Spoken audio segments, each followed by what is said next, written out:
Debt Planet, Arc 1. Earth is a world where freedom has been taken to its most extreme, and as such, so have human natures as well.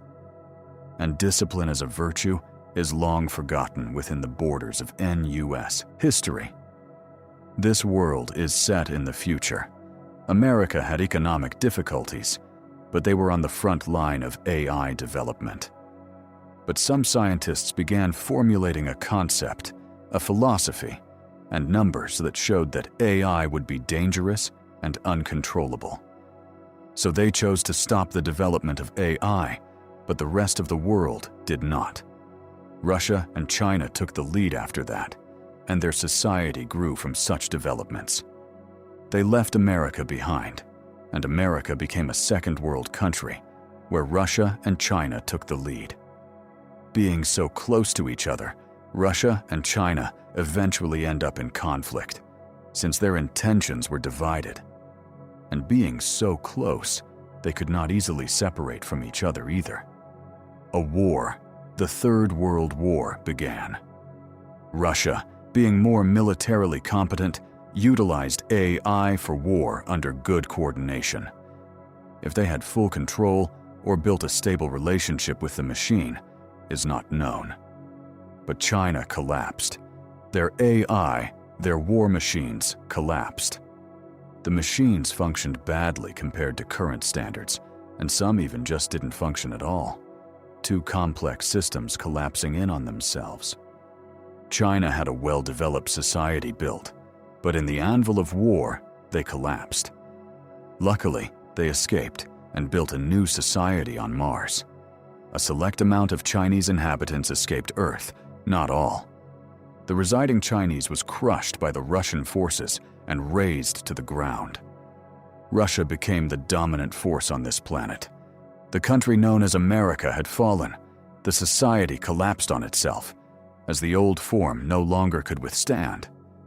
But America, even without AI, learned and developed new means of growth.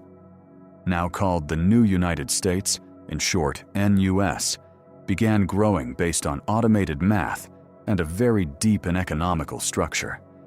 They didn't need AI, just the human spirit and well-developed math.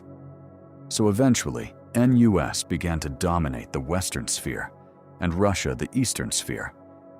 NUS became a country of freedom, taken to its extreme in the purpose of growth. Russia became a structured titan with extremely adaptable machines. NUS grew with extreme unexpectedness. Based on past understanding, it was unnaturally quick to grow. But reality was they were really good at making precise math, and as it showed, math was the quickest method of any structure. Raw math aligned was faster than any machine. Combined with the freedom to utilize anything necessary, NUS grew beyond what would ever be conceivable. Eventually, even outgrowing Russia. NUS grew and became the most dominant force on the planet. Even though Russia would never be pushed away, NUS still had higher growth in the economy and resource management. As such, NUS had a greater hold on the entire planet. And as such, the year is about 2150. Technology has progressed much. One side of the planet relies on AI, the other on high-level math. The American anti-AI and rise of NUS. As the scientists of America began formulating ideas, science, and philosophy to counter the perceived threat of AI, they developed the idea of living math. The idea was clear. If math is faster than AI, then it can be used as a tool to compete with AI. It was successful, but not entirely. They realized that to operate such technology, they needed to rely on humans to be part of the competition. Human ingenuity, human adaptation, and so on was a very necessary component. Eventually, America began to collapse, slowly, which was when the remnants, the people themselves, began to rise out of sheer survival instinct. This quickly adapted well to the living math. As it turned out, humans at the blink of their limits and their survival instincts at their highest, combined with living math, were exactly the missing component that would ascertain success. The human adaptive nature combined with fast-living math created something that felt almost invincible. Eventually, this symbiosis between man and math became even further prominent, as time manipulation strengthened it even further.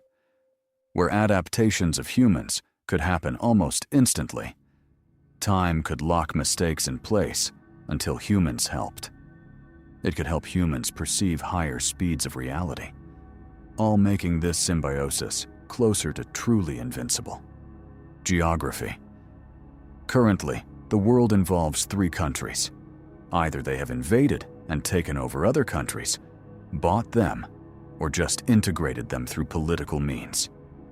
The first is NUS, New United States, which has almost the whole planet, except for Russia.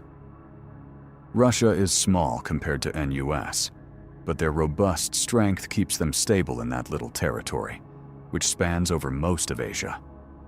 Only the most eastern and southern parts of Asia are outside Russian territory. A small portion of Eastern Europe belongs to Russia. Besides that, it all belongs to NUS.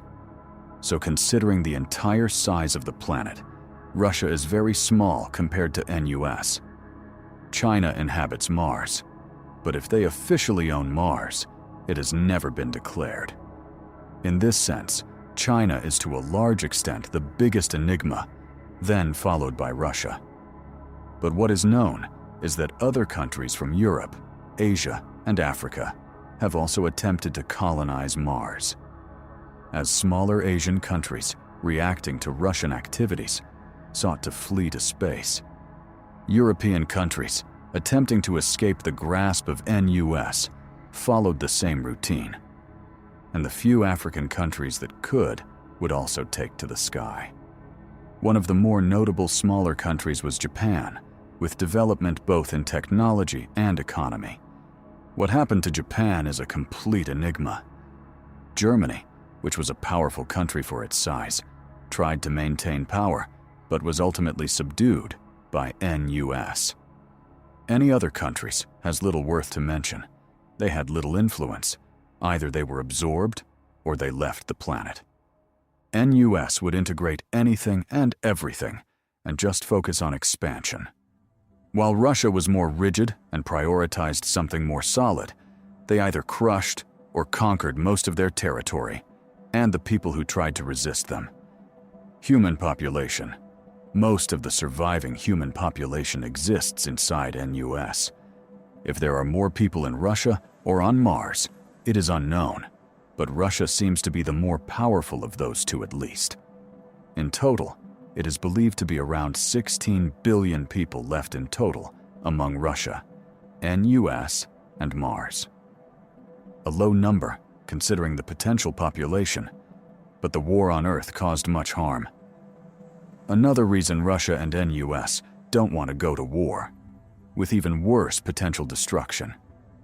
Out of those 16 billion, about 12 billion of them live in NUS. NUS has created megacities in African desert areas and American desert areas. Using their quick production technology, such creations were easier than they would otherwise seem. Russia. There is some enigma regarding Russia, but some things are known. As an example, they are highly dependent on AI. But their true nature regarding their relationship with it, is little known. Is it conscious, or is it just a machine? Are they coexisting, or is one being controlled by the other? What is considered the most real, based on the NUS scientific measurement probability estimates? It's believed that Russia and its human occupants learn to coexist with AI, creating a bond that utilizes human strength combined with that of AI. A bond more akin to mutual respect. There are many things that would indicate this, considering how robust their society is and their machines. This robustness looks like the outcome of caring for each other's weaknesses and strengthening them between AI and humans. Such a bond will indicate either a conscious I or an AI that replicates consciousness to an almost perfect level. Humans versus AI. In this world, AI being superior to humans is not really a consideration. Look at the facts. One reason many people would think AI is superior is because silicon is faster than neurons. Using time manipulation, speed becomes much more irrelevant. Next is the storage capability of the mind. Using genetic manipulation, the human mind can grow in new ways. Even then, quantum physics is used to expand the mind beyond the seeable. So AI is not really considered superior to humans, simply more bureaucratic and systematic than humans. Or at least that's NUS's view on AI. It is unknown the true extent of AI, as Russia is the only country on Earth where it is legal. This doesn't mean NUS doesn't use machines or automated technology. They just don't use self-regulating programs.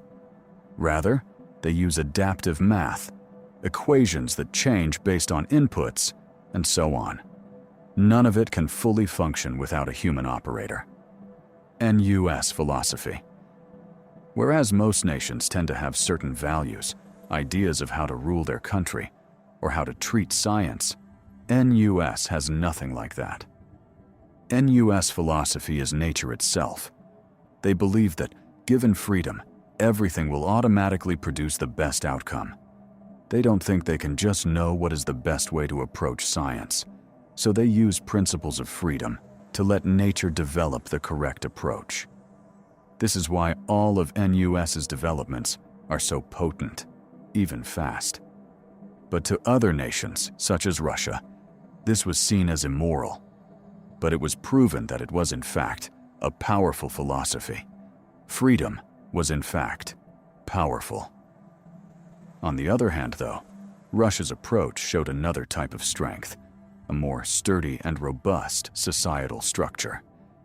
The only thing that is known about Russia's philosophy is their belief in diversity and will to maintain it, which is probably why they have historically worked so well with AI, as they have probably gone through a spiritual development thanks to AI technology. So let's compare these two nations using their scientific beliefs in practice, where NUS believes in freedom and Russia believes in diversity. Freedom may sound like something that opens up to diverse views, and so it does, but it also enforces the views that are better for survival. In this sense, freedom actually does the opposite of diversifying NUS scientists. It creates an elite, those who fit the role better, thanks to the survival of the fittest nature that comes from such enormous freedom. As such, yes, freedom opens up all possibilities, but it also creates elites.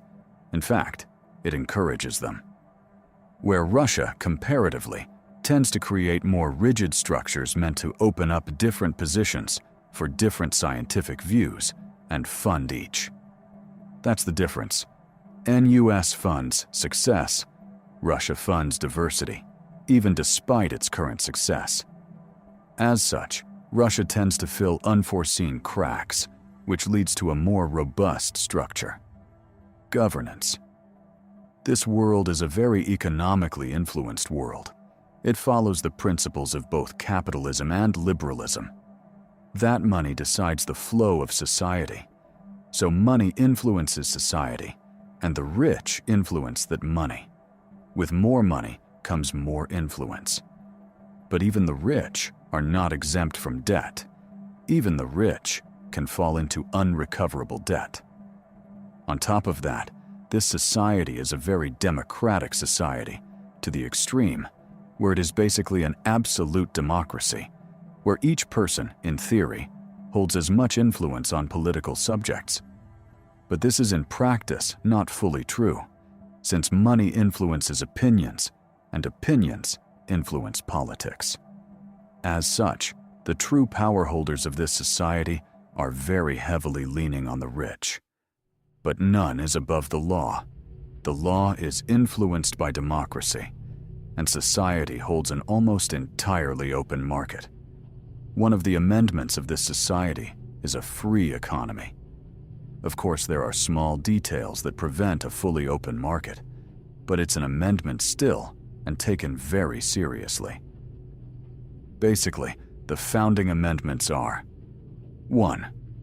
The human spirit above all else. This applies to the abolishment of AI. 2. Free economy. The economy shapes society. For this reason, the economy must be free to grow and adapt, and people have the right to be a part of it. 3. Freedom of choice. People deserve the freedom of making good choices as well as bad choices to influence society as much as they can offer. 4. People's right to rule. People must hold as much influence over society as each other does. 5. Scientific freedom. Science holds many shapes, so in no way must it ever be hindered, and any variety of scientific views must be allowed and open. 6. Freedom of knowledge. In no way is any knowledge allowed to be locked away from even the lowest among society. This includes asking for payment for knowledge, or any way it can be hindered for anyone. Nor should it be locked inside academics, or otherwise. Any and all knowledge should be accessible to anyone. 7. Freedom of speech. None should ever be punished for the words they say. 8. Freedom to act freely under the law. The only thing that should ever dictate the limit of a person's actions is the law itself. As such, any punishment outside the law is in itself highly illegal. And they are valued in that order. Democratic voting system. NUS uses a computer that takes votes and measures them against each other. Anything can be written on these votes. So, in theory, anything can change but the amendments themselves. Although this is not an AI, so it can't read spelling mistakes, which leaves a certain level of corruption. But it can group up different sentences so they are categories together. Meaning, even if people say the same thing, but in different ways, it still sorts it the correct way. Even if it seems flawed, it is actually less corruptible than AI bias or human intentions. Legal system. Laws are formed by the government, and the government is an automated mathematical system that reads the democratic inputs of the citizens of NUS. It's a machine that takes inputs, piles them up, and changes the laws of the society based on an absolute democratic process. So in reality, the government is not the machine, the rich, or anything like that. The government is literally the people themselves. The country of NUS, in its most literal sense, is ruled by the people. They only use machines to automate the process. The living math science of NUS. There are many aspects to the living math that NUS uses, and it's probably easier to compare it to AI to clarify its difference. Let's say a city needs to be built. The math can't adapt to every detail of the terrain. As such, it terraforms to some extent and deploys a pre-made blueprint. In this sense, the math does not adapt. It only quickly goes through a binary setup. An AI would adapt to the terrain and each detail, creating something much more detailed. In this sense, it would have a more shifting binary that can conceive more complicated patterns. But the benefit of math instead of AI is that math is faster, even though it is clunkier. Other methods could be compared with an automated vehicle, where I would learn and adapt and eventually traverse the most complicated terrain. Living math would still be binary, reacting only to sensory inputs. Is there something in the way? Then let's move. Is there something in the way there as well? Contact driver. As you can see, the living math is more binary. but it is also faster. This is the simplified comparison, but the thing is that the math is much more complicated than these examples. But still, the whole formula and function can be shown on a piece of paper. Unlike an AI, where the formula adapts and self-regulates. So advanced math can adapt, but it can't self-regulate. This is the biggest key difference in their functions. And when practiced, living math is faster, and AI is more adaptive. Think of it like this. Pure math doesn't need to think, it just does. And as such, it is faster. The NUS scientific measurement probability estimates minus. NUS believes in scientific freedom. As such, they never reject any scientific views. They simply measure them in practice, theory, and probability. But each view is considered with a probability to be real. This is the NUS Scientific Measurement Probability Estimate, also known as NSMPE. NSMPE uses math to measure probability, as probability in itself is a very real physics in this world that can be utilized for technology. Using the probability measurement math and adding any practical implication of scientific views, the NSMPE is very fluid. But it also shows scientific probabilities with great accuracy. NSMPE is designed for very free scientific progress within NUS and is designed to strip off anything rigid. Of course, there is always a certain level of rigidness, such as being able to say which is most probable, but such a level of rigidness is unavoidable. But it is essential to make it clear. NUS never relies on AI. They rather use living math, which is math taken to its furthest possible usefulness. Not actually alive, just very complicated. Even the scientific views of a dead low-class member who accomplished nothing keep living inside the NSMPE. Only through storage overload will the lowest-ranked probabilities be discarded. Time manipulation. One of the big pieces of technology in this world is time manipulation. It was invented by those who feared AI, so it originates from NUS. They wanted to use it so they could think at the same speed as AI, or at least make the idea of speed pointless. It succeeded, to various degrees. Now, this technology is used to manipulate things that are rigid to be more capable of adapting, similar to an AI's self-regulative capabilities. Using this type of technology, humans using math can manipulate the math to, in a sense, create a similar effect that high-speed adaptation would do in an AI.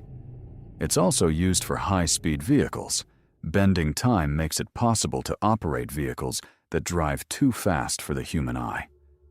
Combining this with automated math, vehicles can do basically anything, even without AI. For long-distance travel, people turn on a math, which is rigid compared to AI, but with safety functions, notifying humans when they are needed. This way, humans can drive high-speed vehicles while sleeping, as long as the path is simple enough. Otherwise, the math will wake them up for a short adjustment. So time manipulation technology has become a very essential piece of technology, especially for NUS, which doesn't use AI. But even for Russia, as such technology is an incredible competitive asset. Without it, NUS would truly dominate Russia. Economic structure. Just as important as the legal system is the economic system. NUS believes in a free economy to the most possible extreme, which means as little taxes as possible, as little restriction on what goods can be sold, and as little legal restriction on the market as possible. Any restriction is minimized when it comes to the market, to its most extreme. Taxes. Taxes are very low in NUS, as they rely mostly on a fluid economy, and they believe that most of the money should assist this fluidity. Taxes are basically as low as they can be, and are designed only for the most essential. So in this sense, There is very little governmental support in this society, which further supports monetized rule. In a sense, people have less responsibility, but greater risks. Markets. In this world, there are few open businesses. Most trades are done through mechanical markets, similar to the trade of stocks. You buy and you get delivery, food, technology, materials, and so on. The few open marketplaces that do exist are not even supermarkets. They are like megalithic markets. Everything in one place, taken to extreme levels. Each city has only one place to buy everything and anything in the physical place. All else is fluidly traded inside the digital realm. Debt. In this world, debt is a very intricate part of the economy. It's not just a way to get back money. It's a very active commodity. People who have lost their rights and are deemed nothing else but a commodity can be sold, exchanged, and so on, creating a very active trade of debt. The debt market is just as active as the stock market. Debt holds something, a person, materials, and so on. Depending on how much the debt holds, its value compensates. Most of these are losses, as it was a waste of material and so on, and the market is simply trying to regain as much value as possible back into the economy. But when it comes to such things as people, the value becomes much more fluid. In fact, when it comes to people, it is one of the most potent ways to regain money, as debt is the only way to gain access to buying people. The trade of people becomes a very active part of this society, and the price can very often rise. It is one of the strongest influences in the debt market. Things that would otherwise be illegal become very legal. This way, the debt market works like a legal black market, where papers and legality are involved. A person who lost their rights is legal to murder and so on, as they are deemed a commodity. This black market side of the debt market is what makes it more than just an attempt to regain lost values, but also a booming economy. So you could say that the debt market is a legalized black market. Exceptions would be if guns are illegal, you can't trade them through debt. But commodities are, so when a person is deemed to be that, they are legal trade. Debt level minus. Currently, the debt in NUS is low, but the number of people in debt is high. Many people live under the threat of debt. About 95% of all adults are at least threatened by it, and above 4% are in the relevant safety of not going into debt. And only very highly positioned people are almost entirely free from the risk, but never truly.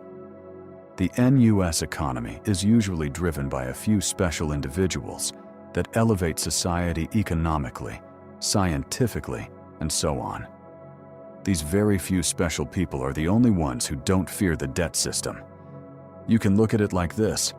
The country is rich, insanely rich, but only a few of the inhabitants are actually holding those riches. The debt system punishes mistakes and flaws. Such is the consequence of such high freedom. But it also leaves almost infinite room to help and improve the system, which will lead to great rewards. In this sense, the system is very alive and breathing, far from rigid, but very unforgiving. It's a big part of what has made NUS such a strong and powerful country, and it very naturally rewards those who benefit society and gets rid of those who burden it with high precision in a very fluid way. The debt market?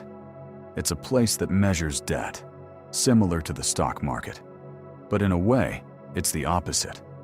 Where the stock market basically loans money and tries to grow, the debt market measures the debt of certain individuals, stocks, and so on, basically the same function as stocks, except it measures debt. So it measures the opposite end of stocks. And once something reaches a measurable limit, an equation that counts if this debt can ever be repaid, the debt will then be set up inside the market. Anyone buying the debt nullifies the owner and buys whatever the debt holds. As an example, If a person is in big debt, and it is considered unpayable by the system, then that person will be sold as a debt asset. It's a way to bring the money back into the system by cutting the loss in the most indifferent and cold way possible. So the debt market is used as a way to counterbalance the economy. It's always a loss, but at least the debt market tries to minimize this loss. Think of it like this. The stock market measures asset values and follows its progress, its value. The debt market is the opposite. It measures the lack of value, debt itself. It's like the negative market. It measures debt as a graph, similar to how the stock market measures value through a graph. It measures two things: how much debt is on this asset and how much it can be sold for. When those two lines collapse on each other, the debt will be sold. As the debt changes based on the asset's value, and the price of the debt changes based on the demand for the debt, both influencing the debt graph. The graph seeks to rise based on keeping the loss of the asset's value low and raise the price of the debt. A buyer would want this graph to lower, but could also risk someone else buying the debt. The trade of debt. When a debt is sold, the buyer gets everything, minus the debt, as they paid it. So if the debt held a bunch of wood and metal, the buyer would get those resources. Usually, when a debt lands in the market, it tries to get paid the original amount, but that almost never happens. Eventually, the price gets lowered until someone buys it. And if a person is involved, as an example, something with rights, a legal procedure has to be made, where those rights are nullified. Anything entering the market will have to be registered as a commodity, legally. In this sense, debt can make almost anything into a commodity and enter into the debt market. How do people end up in deep debt? When a child becomes 16 years old, they become a part of society, thrown into its open maw. Either they adapt or they don't. Can you find a place to live? Can they buy food? Can they earn income? Can they get a job? Many factors are involved, and when you look at society and all positions that are already necessary, the likelihood of finding a place where you fit decreases drastically. But still, you need food, you need a home, and everything costs. And this society doesn't actually just let people die on the street. It offers loans, ways to get on your feet, and ways to try again. Since loans are not considered that risky, as the debt market basically guarantees that money always recycles back one way or another. As such, living itself is a big burden that can easily collect debt over time. What usually happens to people sold through debt? There are two dominant outcomes for any person sold through a debt, and it's heavily based on genders. Men in general tend to be more drawn to science, engineering, and so on, as women tend to be more drawn to the emotional and connections with others. So this creates a clear divide, a clear line between two general outcomes for these people who are sold, used as test subjects for different experiments, or used for emotional and sexual subjects. There are many exceptions to these two, but in comparison, they are much smaller likelihoods. Objects of revenge, feed for exotic animals, kids' toys, the list goes on. The point is, anyone sold is most likely either going to end up as an experiment or a sex toy of some sort. And even sometimes the one performing the experiments is not just a man, but a woman, just like sometimes the sex abuser is a man. Slavery, or worse. In this world, debt is balanced by taking away rights. People who are deemed too big a burden on the economy will have their rights taken away and serve the economy in such a way. This often includes that these people themselves become a commodity, a resource inside the economy. As mentioned before, tiny people, also slaves, or just meat. Basically anything people can imagine. There is a saying, if it's possible, it is real. And this applies very much to people who are diminished to nothing more than a commodity. People like this are less than slaves. They have their human rights taken away and are not even considered living beings according to the law. According to the law, these people are basically nothing else but property, not even living property. NUS Enforcement Office. The law is developed through democratic votes as a pure and absolute democracy, with no real ruler or political hierarchy. As such, to enforce these laws, taxes are paid for an enforcement office, where enforcers uphold the legalities of NUS.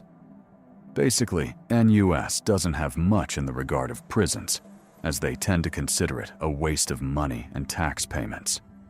So most punishments are through the debt market, and, as such, enforced by the enforcement office.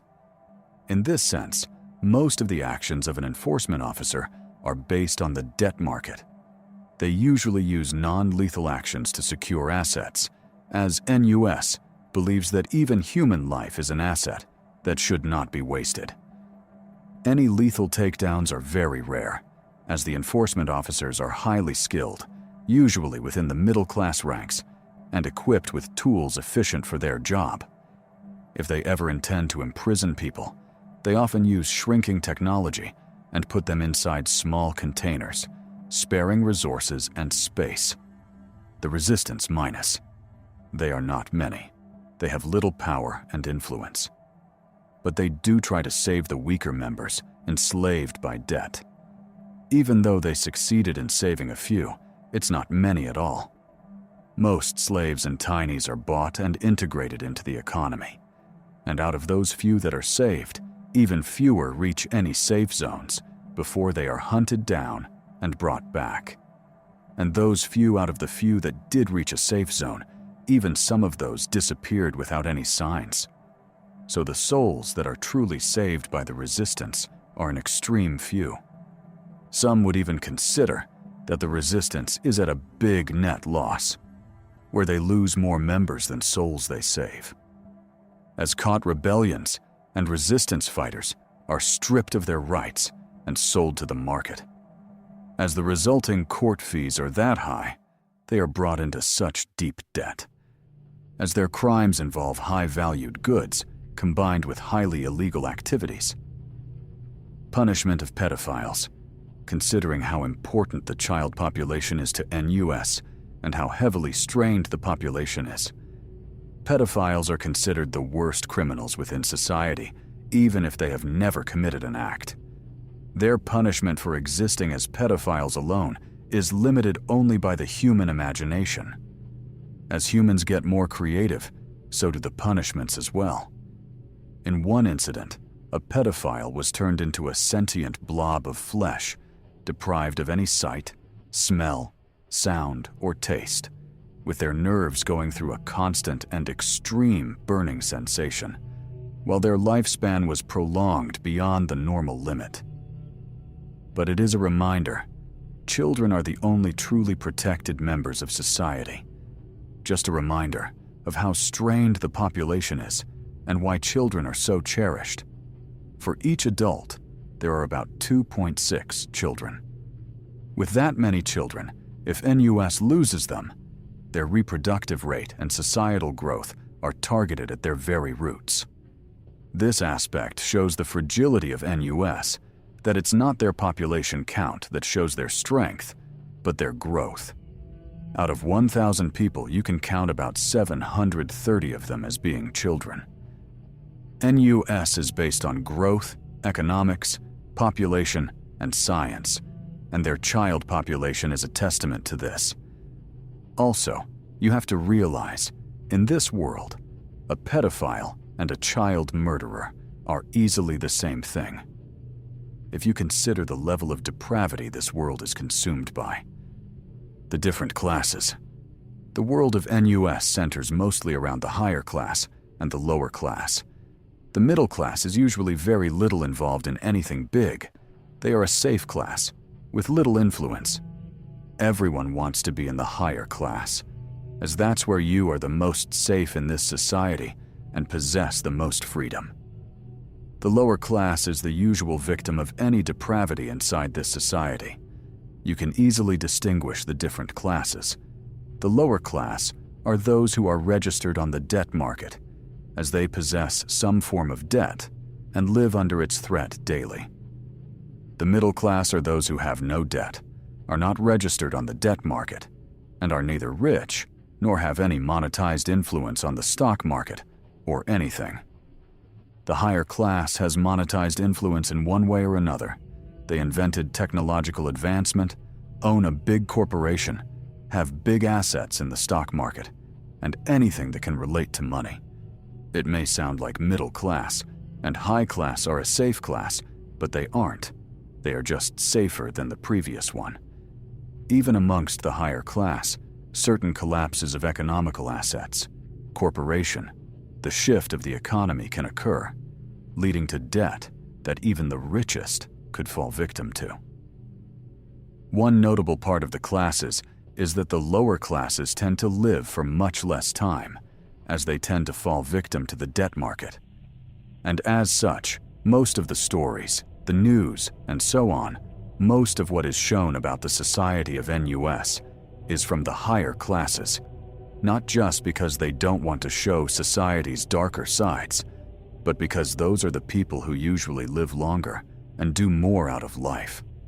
But this does not mean that the higher classes do not indulge in these darker sides and don't know about them. Behind closed curtains, most people who can indulge in the freedom that NUS offers will indulge in it, definitely the darker sides. The middle class. The middle class lives a typical, normal life, not in debt, not in any special position of influence. They are just a part of society. The real difference between them and the lower class is that the middle class can enjoy the higher level of technology that is normalized within this society. Whereas the lower class struggles with an economic burden, they can't afford most of the simplest technological indulgences. Population dynamics of NUS. The population of NUS is many among the lower class, about 95% of the population. Split among the middle class above 4%, and the higher class is about 0.2%. Those among the lower class tend to live no longer than 22 years. Past 22 is considered a long life. Those among the middle class have a very varied lifespan, as sometimes some fall back into the lower class, but usually those who live their entire life within the middle class tend to live a full life with an average lifespan of 80 years. Those among the higher class, using different forms of technology, tend to always extend their lifespan, to varying degrees, often even prolonging their youth. But one thing to note here, life in NUS is greatly influenced by wealth and debt. Often one debt can stagger income, leading to snowball effects. Let's give an example. Say you are rejected for a job because you are economically unreliable. Someone looks at you sideways because of a debt. You don't get money for food, and you resort to stealing. You get caught stealing, a fine is issued, and you go deeper into debt. There are many ways debt can stagger and snowball, so the class dynamic in this sense is not stagnant. It's fluid. People flow through the different echelons, most of the time down. So when about 95% of the population is lower class, that's a stable estimate, where it fluctuates but basically never below. That's how many live in debt. Sometimes, a 30-year-old person falls quickly into debt and is instantly sold into the debt market. What you have to understand here is that NUS does not progress based on the number of people. Its growth and success come from a few special people. Population only heightens the chance of those few special people being born. Think of it like this. NUS is propelled forward by a bunch of specialists. When one becomes better at a certain area, they are easily replaced. In this sense, you only need one person for each specialty. There is no need for a big mass of people to progress science or the economy, not directly, but indirectly. Yes. Let's give another example. Why have two phone companies when you can have one that's just better? NUS, in this sense, embodies freedom, but also survival of the fittest. The population fluctuates similarly to how the stock market does, and in NUS, it's all based on extreme freedom. As such, it's even more adaptable than anything else has ever been. It discards what's not needed and heightens what is. Inside the lower classes, women tend to be protected, as men take the higher risks. But even then, women are well sought after within the debt market. But in that sense, it does not matter if women come from the lower, middle, or higher class. The debt market prioritizes women. It is also important to note, most of the society is made of children, as a conveyor belt to feed society. At least double the population are children compared to adults. And maybe about a sixth of adults disappear yearly inside the lower classes. Childcare. Children share the same level of rights, safety, possibilities, and resources. Amongst the childcare system, that is. There is no division of class inside the childcare system. They are all protected by taxes as a resource to society. They all share the same safety and the same freedom to reach any potential. Reproduction of NUS. One could start wondering here, if this depravity extends so far, to such a big extent, how do people even survive? The answer is simple. You cannot amass any debt before you come of age. And it actually takes at least a little while for any debt to snowball to such extremes as being sold on the debt market. And it seems living in constant danger actually heightens people's urges to reproduce. People have kids at young ages and tend to try and produce as many as they feel like, which is generally many. Scientists say it's a survival trait deep inside human instincts, where humans want to secure their continued lineage when experiencing extreme stress. NUS has a reproduction rate of over 4 per couple. So in this sense, NUS is actually a very healthy country. People tend to die young, but they reproduce a lot, since either people live in constant fear or they live in bliss. Both are good for reproduction rates. Only the middle class tend to show fewer reproductive traits. The lower class reproduces the most, followed by the high class, and the least reproductive is the middle class.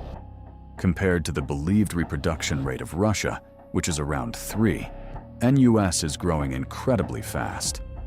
Both have started an incredible reproductive growth. So because the younger members of NUS are undoubtedly protected members, even more so than those in the higher class, NUS can benefit from a high reproductive rate. The age of consent is 16, and this is also the age when a person is considered an adult. Sustainability. The population is sustained by the acquired resources of NUS.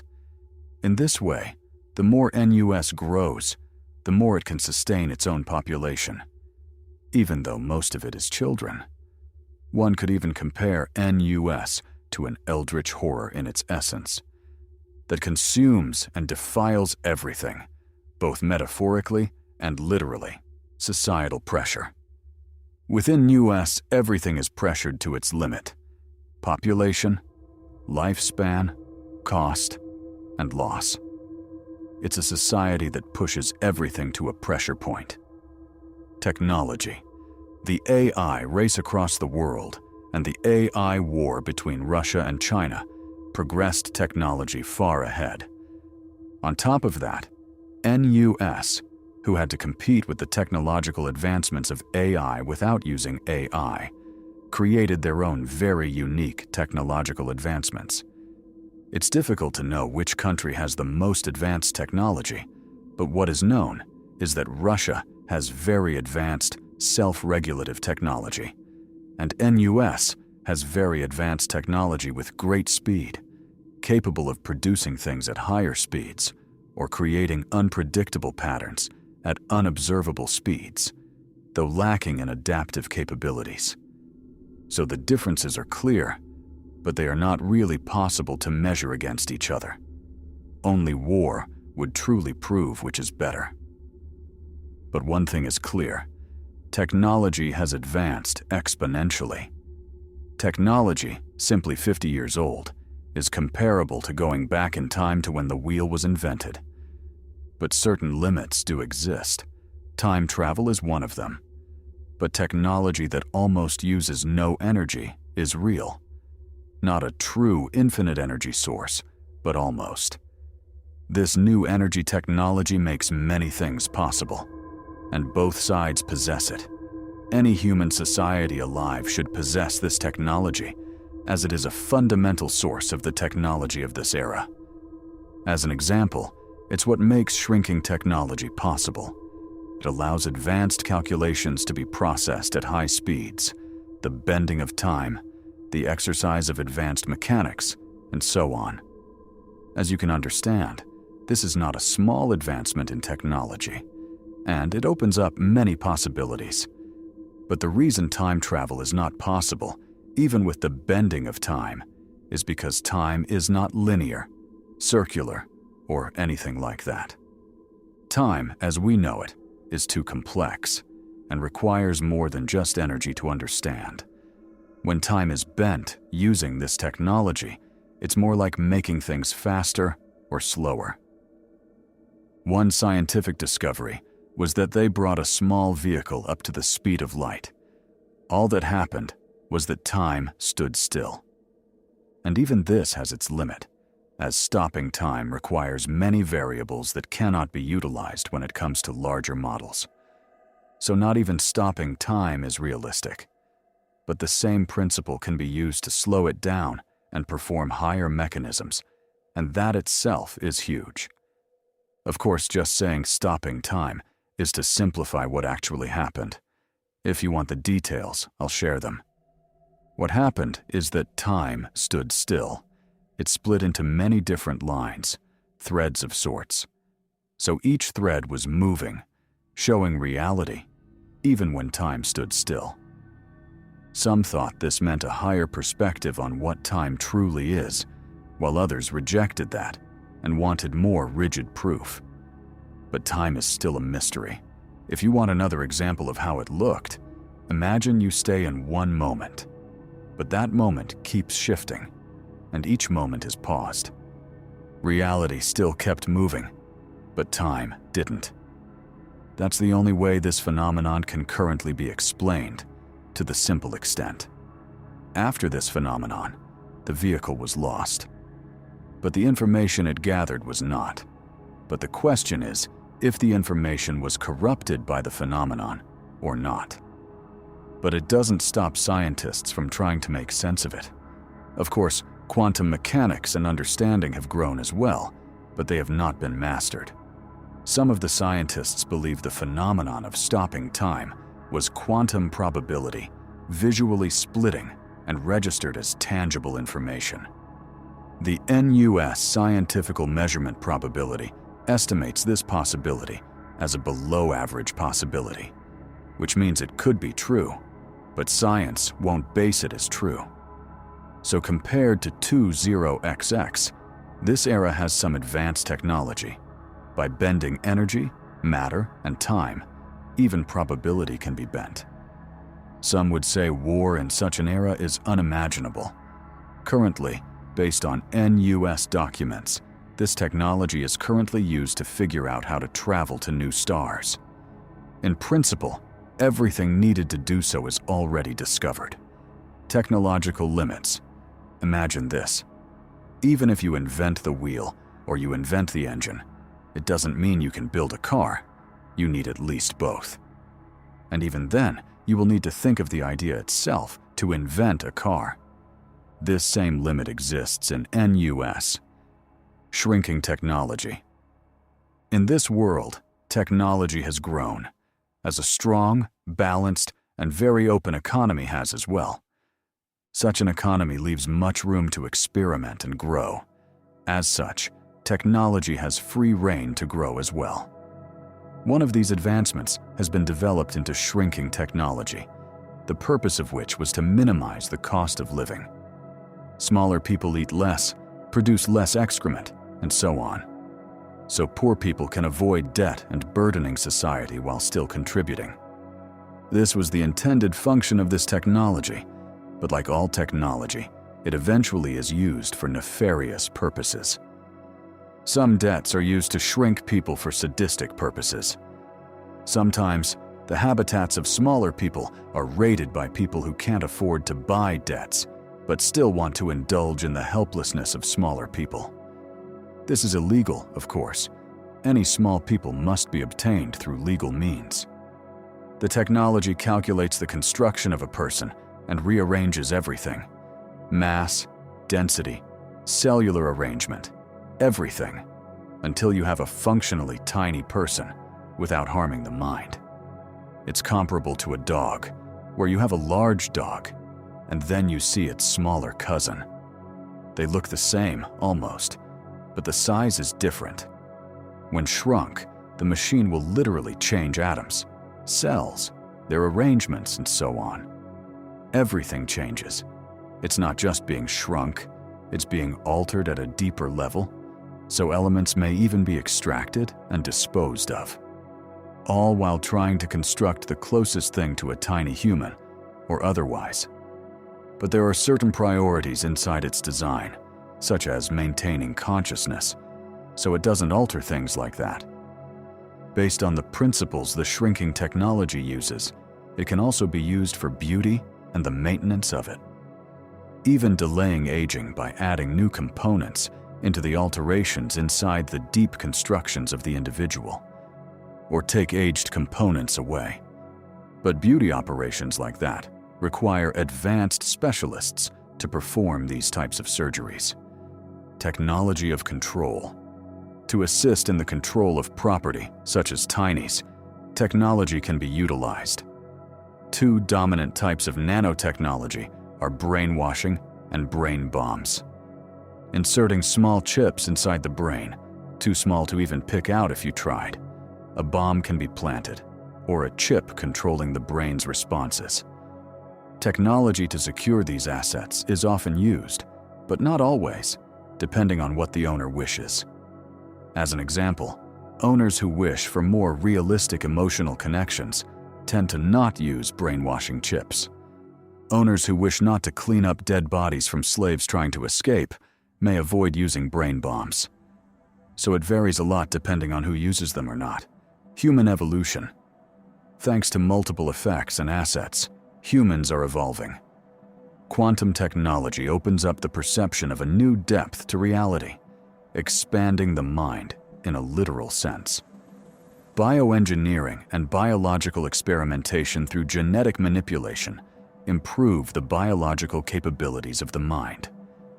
Even natural evolution is speeding up because of the incredible freedom. NUS offers genetics with the freedom to adapt. This, combined with a greater population, exponentially encourages natural evolution amongst humans. So, in this era, the human mind is not what it once was. Although this does not mean humans are growing super intelligent. It mainly means there is much variety in how the human mind functions. Some are growing into something deeper than what it once was. Others stay basically the same as in 20XX. Some are even degrading, but this is also just a part of natural selection.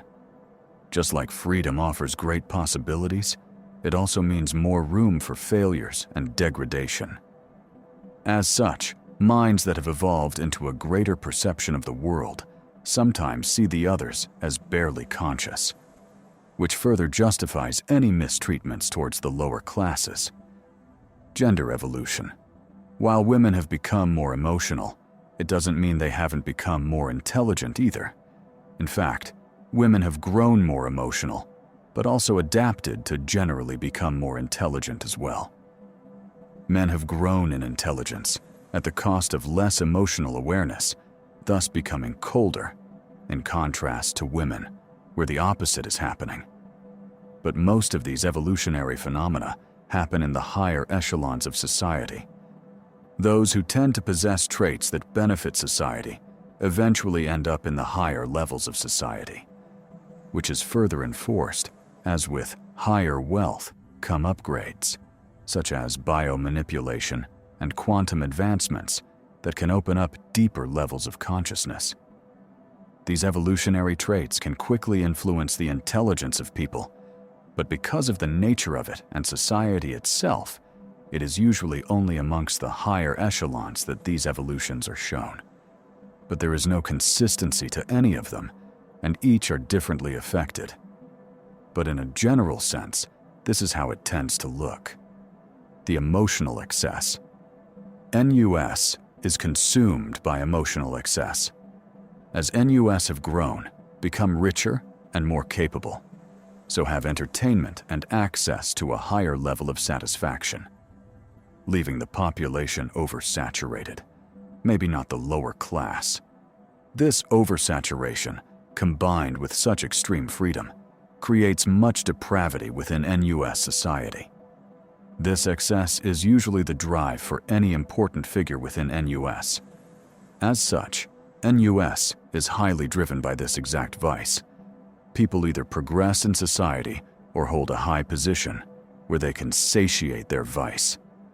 This depravity from emotional excess takes many forms. Vor and giantism are some of the bigger versions. But dominance, pain, and suffering are others. Some even feed their tarantulas with living, sentient, tiny humans. There is even one documentation of someone feeding their baby, a tiny human. In this sense, the depravity extends to all angels it can, even to the extent that no sane person would want to know of it all. Even the depraved are disgusted by some of these levels of exploitation. Some scientists want to test genetic manipulation on a slave, an engineer wanting to see how far the human mind can be integrated with cold, thoughtless machines without the use of AI. Kids, instead of using a frog and making it explode on an electric wire, try to see what happens with humans if you do something similar. It is truly difficult to explain how far this depravity truly extends, except, thanks to the debt market, there is no limit, other than technological and other similar limits. In fact, it's not just about slaves or tinies. Sometimes it's other things. As an example, someone tried to utilize the shrinking technology to alter the physical structure of anything. The intent was to create and mold living things into whatever they wanted. As an example, a living wolf girl, or even something closer to a full-on werewolf. Or someone wanted to create a real version of a fantasy character, maybe even a dragon. But ultimately, this mold was never fully realized and left just blobs of meat instead. But the technology seems to not be far from realization. Some even think that people have already access to it. It's just not been published yet. But the most widespread depravity is pleasure, usually darker ones. Currently, Vora is a big part of this, as it possesses a greater emotional involvement, both in quantity and depth, and it also involves a deep connection to human instincts, survival, prey, and predator. As such, Vor and giantism dig deeper than most other depravities. Hopelessness is probably the most potent emotion that most like to exploit. Another fetish that is developed is the psychological control of someone and the abandonment of emotions as a form of arousal. Usually, illegally acquired AI is used for this purpose, which is in a brainwashing-like state, where a desire to control and dominate humans is developed. Even emotional death is a potent source of arousal, both inflicting it on others and going through it yourself. And some like the emotional distress and like to torment innocent souls up until right before emotional death happens. Even if men tend to be less emotional and colder, it doesn't mean that what little they have still succumbs to this excess. The sex life within NUS. First, the lower class are the ones who have the most sexual activity, in the sense of reproductive sex. Besides that, the higher class is vastly the most sexual members of society, but it's mainly through slavery. The higher class have very few sexual interactions amongst themselves, at least compared to any other class. But this doesn't mean it doesn't happen. In fact, when they do find a partner, they usually have more children than any of the other singular pairs within the lower classes. The fetishes of NUS. The biggest and most well-known is the vor and giant fetish. Some think it's because humanity is falling into a form of excess, where satisfying stimulations become less and less potent. This results in the small satisfactions giving no satisfaction, and people seek deeper, more potent stimulations.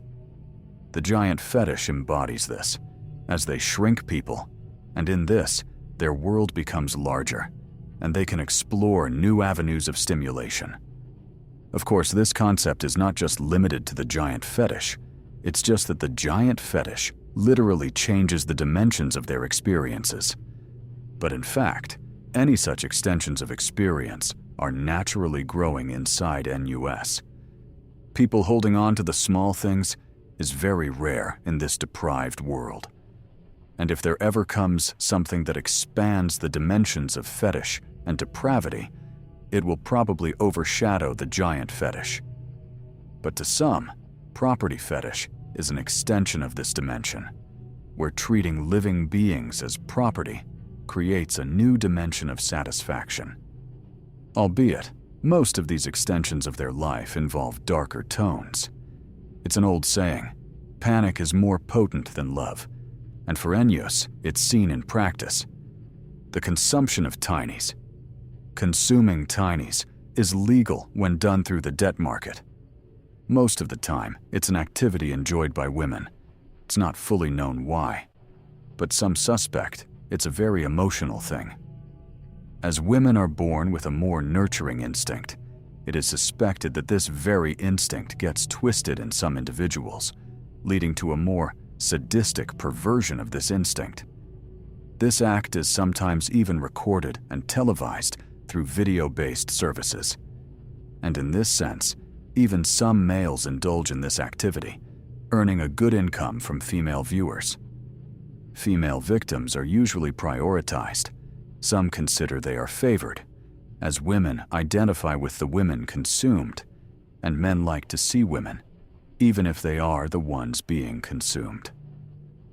So the theory is that men are just looking at the act, as women empathize with it.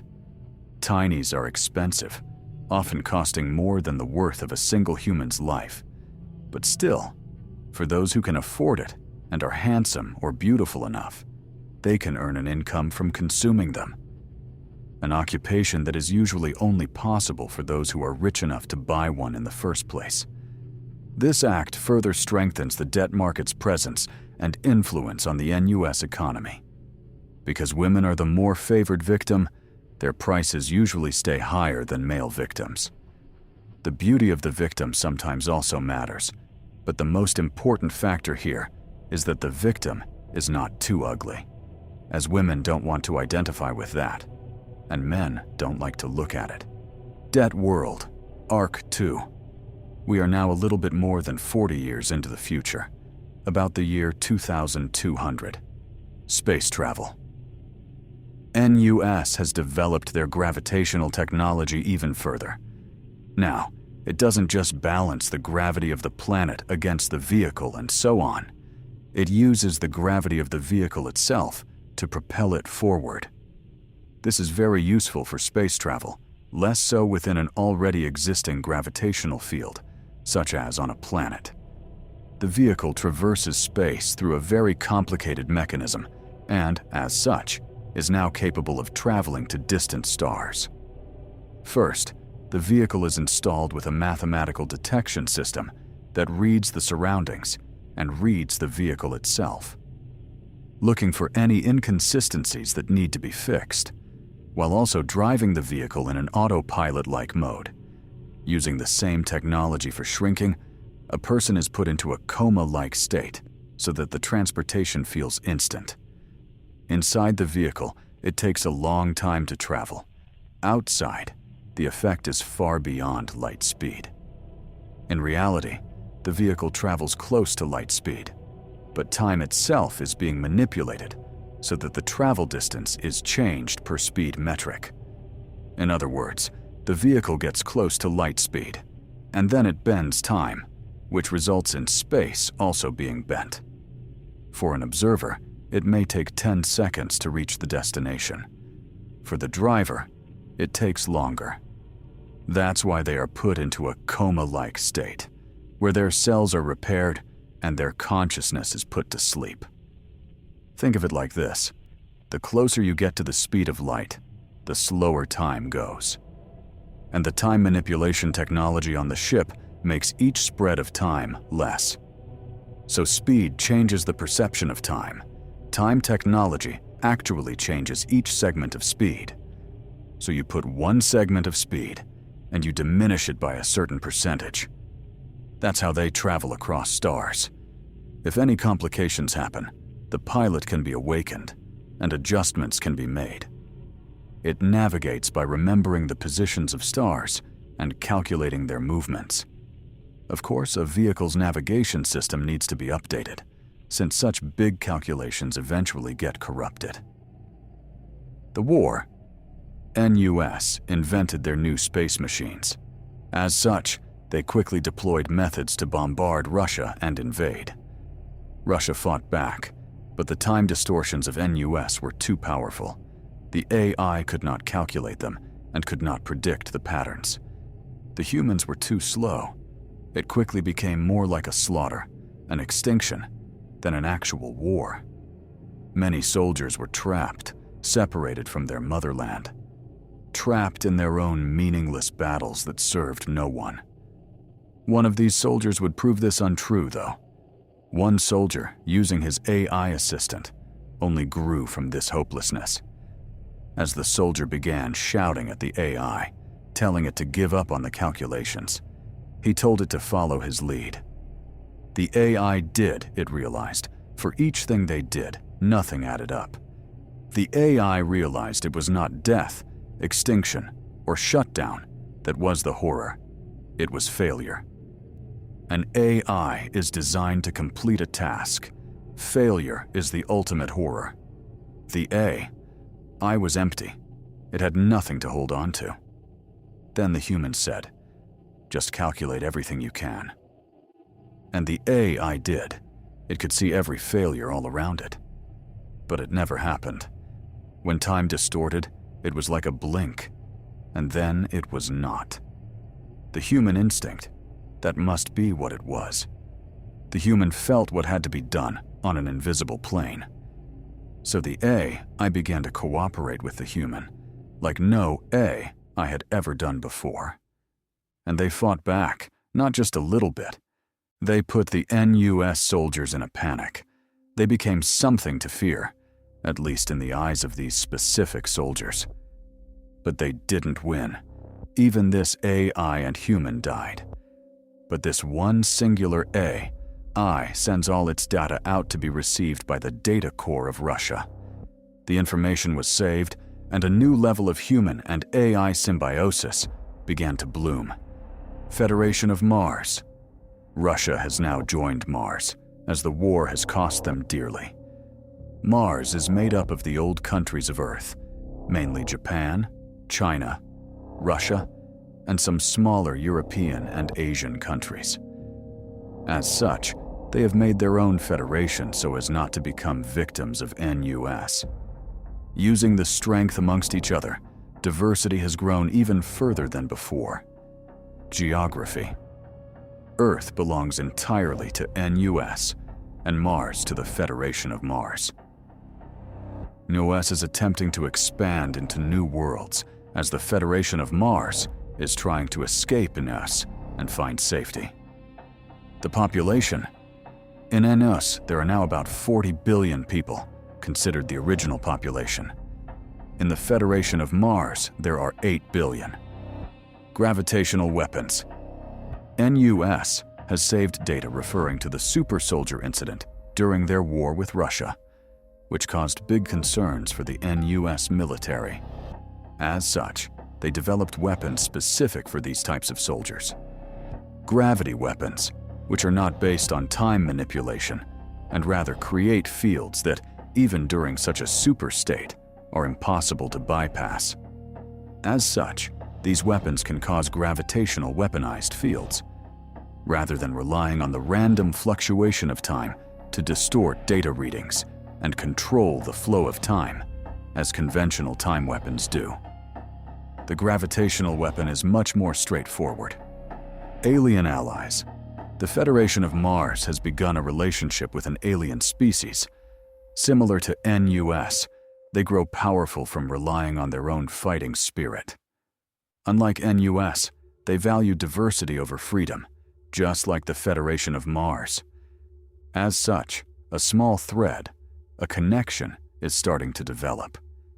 This new species, as the Federation calls the Garians, are actually people who believe that each species holds potential. Even animals can grow to feed their diversity. Fascinating concept to humans, and it further feeds their diversity principles. And in return, the idea of using AI to diversify society is very intriguing to the Garians.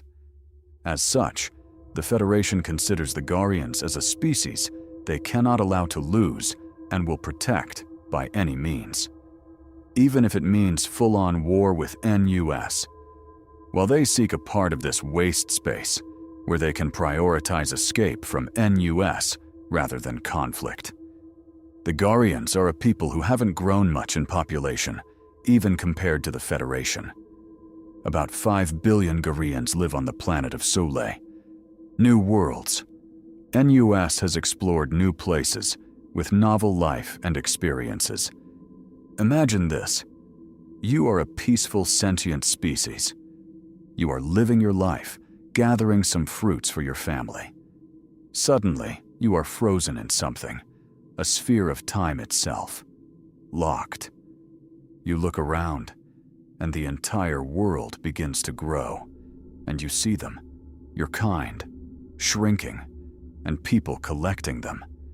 And then you look up, and you are sucked into a canister, and a hand opens it up, and all you see is a big open maw, and you are slowly moving towards it. It's something completely novel to you and your species in total. You knew only peace.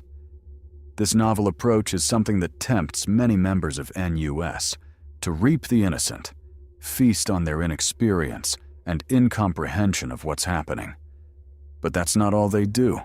Sometimes they meet new planets and new species and negotiate, as the NUS economy requires their cooperation.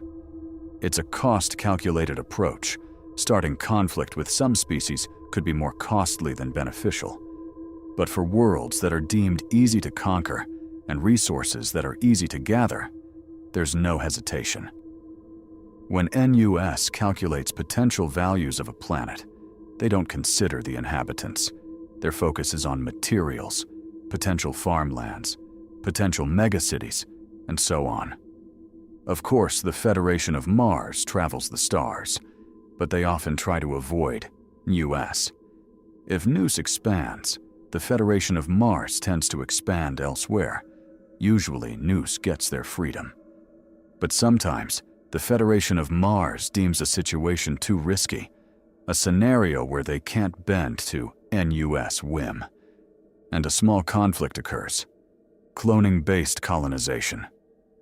To expand their territory quickly without straining their population too much, NUS deploys clones to different planets. These colonization projects involve different steps. First, they use a mathematical algorithm that sees how often certain genetic structures are repeated, and from that, it chooses clones based on keeping genetic diversity. From that algorithm, a selection of people are chosen to suit each colonization project. These selected people are cloned, and the clones are sent to the desired planet. Still under NUS influence, using a mathematical system to measure any inconsistencies amongst planets, NUS can quickly find any rebellious behavior and send enforcers. Each planet of clones is measured to be considerably smaller than the original population. so as to minimize any uprising against the system and the amendments of NUS. Each colonization uses the utmost minimal amount of clones, so the project can be successful while also keeping power away from the clones. NUS takes great consideration to not give any independent power to the colonized planets.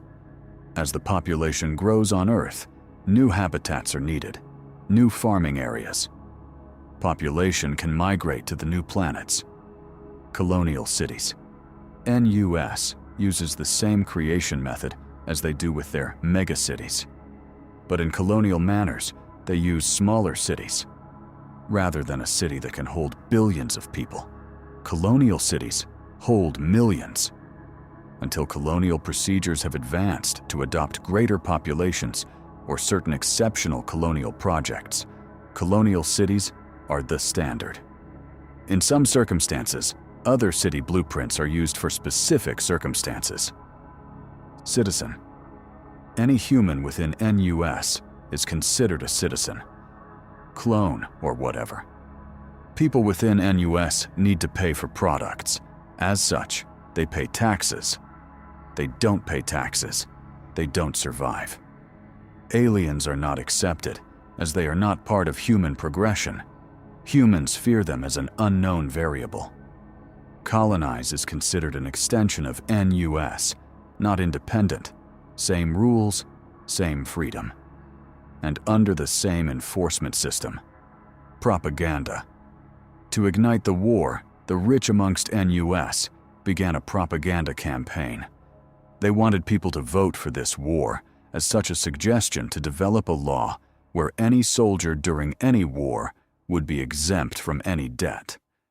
And on top of that, the rich offered to fund a salary for any soldier participating in the war against Russia. The propaganda was successful, and as such, the framework to start a war was done. People inside NUS began voting for a war against Russia, and it was successful.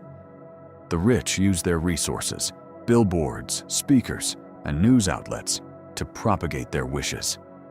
Of course, not all amongst the higher echelons wished for this, but those who did were successful in pushing it into motion. Depravity. In no way has the depravity of NUS diminished. In fact, it has done the opposite. New outlets, new depths to explore, and more people to explore them. Animal humans. Using the shrinking technology, a person's appearance can be changed. There have been many attempts to create molds, where you can basically make people into whole new species. These molds are now developed. Humans can become dragon-like creatures if they so want. But it is usually very limited, since it costs and takes space. In total, it's a nuisance to other members of society. So those who chose to become bigger creatures, such as dragons, find more secluded areas, places they can be alone. Usually, people like that possess great power within society. The other type, the more common one, is the human-animal hybrid. They are basically animals with human features. They are humanoid animals, still capable of doing human things, but looking more the way they want to. Within society, people tend to call them luminous, which refers to people struck by the affection of animal traits.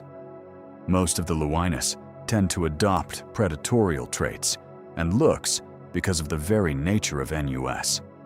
This tends to be the more preferred. Some of them want more, and some want fewer animalistic traits. Some think cat ears or a frog tongue are a thrilling look. Others want to look like a humanoid cat or frog entirely. Some of these luminous have also developed a fetish, where they find the consumption of an eldritch-like horror to be arousing.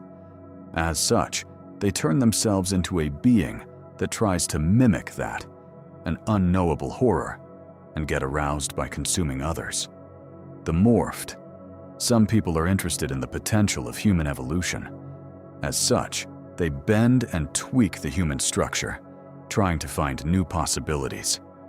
And as such, you end up with the morphed people. They are something that almost seems like humans, but their body and everything about them are twisted, as if something failed to be a human, but still tried. Or they look like a human dragged into a shape it does not belong to, like a horse with human skin and a face. Some are more successful than others, as a human with 4 arms and a mind intact, even somewhat improved. Many of them are experiments gone wrong because of things such as the molds for NUS. Others are just molds themselves malfunctioning. Some are premeditated planned improvements to the human form. But most dislike the idea of becoming a morph. Scientists, in the general sense, believe it is counterproductive to intertwine with natural evolution. It may potentially harm reproduction rates or have other unforeseeable consequences. As such, natural evolution through reproduction, adaptation, and freedom is the primary method. A fetish has also grown from this. For something to be consumed by the inhumane, being deformed, rotting, or trapped inside something that's dead, or something that's just not meant to be alive or functioning. Reproduction. Because of cloning within NUS, the reproduction rate grows even further. It expands as colonization expands. The bigger NUS is, the more they can expand. An exact reproduction rate becomes more difficult to say as it begins to fluctuate when calculating this effect. But it's guaranteed above 4. Expansion isn't consistent. So the multiplying effect varies based on how successful current expansions are. Slave transformation. Some even like to turn their slaves into something else, like a person who feels like a predator wants to turn their victim into a mouse. Sometimes still with human consciousness, other times without. Or turn them into something else to fit their desires, a sentient sex object, as an example. As scientists, they usually aren't interested in turning them into anything specific, but more interested in what they can turn them into, what the limit is, and how to extend it further. Can the flesh bend this way or that way? The soul fetish. Scientists have found something interesting. Through quantum science, they have found strings, fabrics of reality.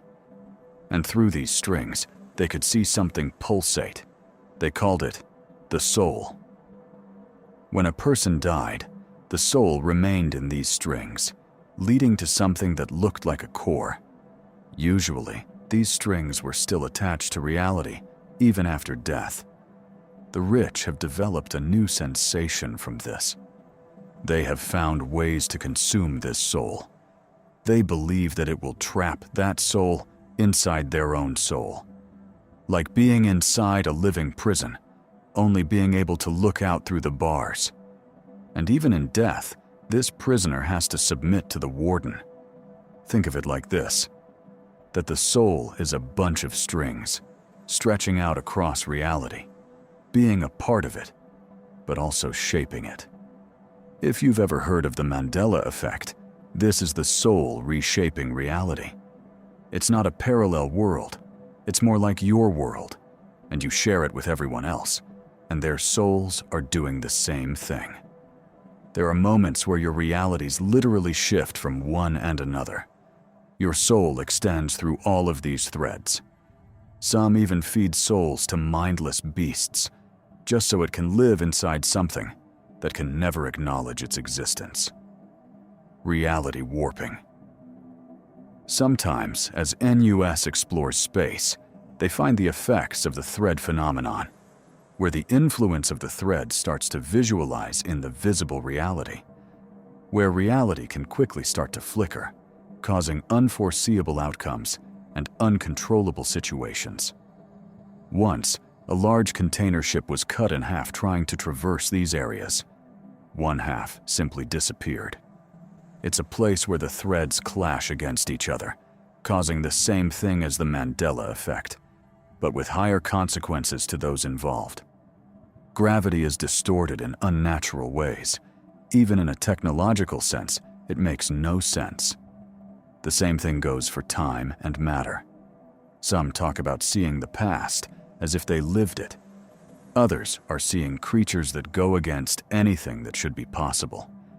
Even touching and seeing forms that do not exist, forms that can't be molded. Almost all of them are considered impossible based on the NSMPE. In this sense, it's far beyond human comprehension and almost considered an anomaly. Humanity understands the threads to an extent, but they have never believed it would be possible for them to clash like this. The effects result in an enigma greater than any before. The most precarious effect they have seen so far is that they send a probe in to try and measure any mathematical values. It came back with a form of corruption to the data. That can't be possible. The only explanation that exists right now is that inside this rift of reality, there exists no concept of math, which makes no sense to any structured society. Some consider if this is where human imagination originates from. And the same type of people wonder if this is a sign that it's possible to mold reality itself. Erase concepts and fundamental structures of reality, to bend it, replacing it with incomprehensible elements even. Create a reality where math isn't needed, or something replaces it. And these phenomena, reality rifts, can be seen all over the explored space. Most vehicles try to avoid any sign of such fluctuations or flickers. They can't be handled. As such, they are better avoided. There has been an observation of a creature leaving these rifts. It could breathe in space, or maybe breathing wasn't even a real concept to it. Anyways, it seemed like it was in extreme distress, as if it did not belong in this world, as if it was missing something that made its world real to it. It was followed by the creature taking its own life. The Resistance minus, as the Resistance had little progress and lost more people than they could save or recruit.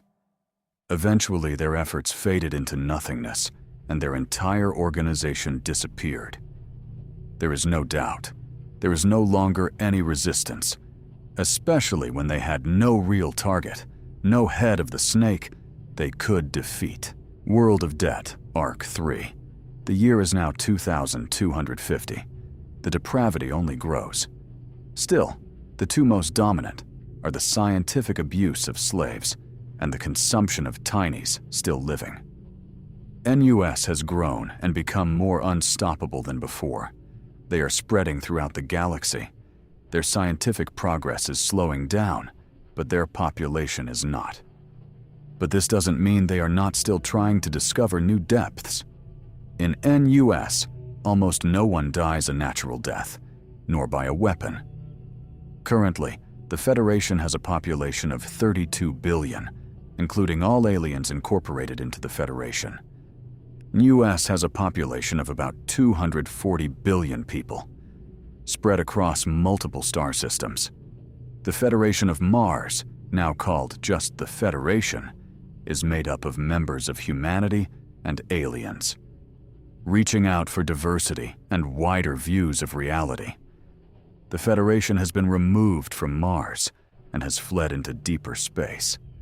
Some extremely rich people can afford to buy their own planets, their own workforce, making a whole planet in their desired image. Any military endeavor usually utilizes a very minimum amount of soldiers. For NUS, that often means very few people, since they often are far superior in technological advancements. If you include the natural reproduction rate, the extra results from cloning, combined with the genetic manipulation and rape of alien species, the reproduction rate of NUS is around 6. Alien genetics are twisted into the human genetics, but they are manipulated so as to remain human in nature. Otherwise, the reproduction procedure would not be possible. So in a sense, some alien species lives on inside NUS, but still, not truly. But it does help human genetic variety. The adult-to-child ratio remains very similar, since clones are born adults, with adult memories. Let's leap even further ahead, to the year 2300.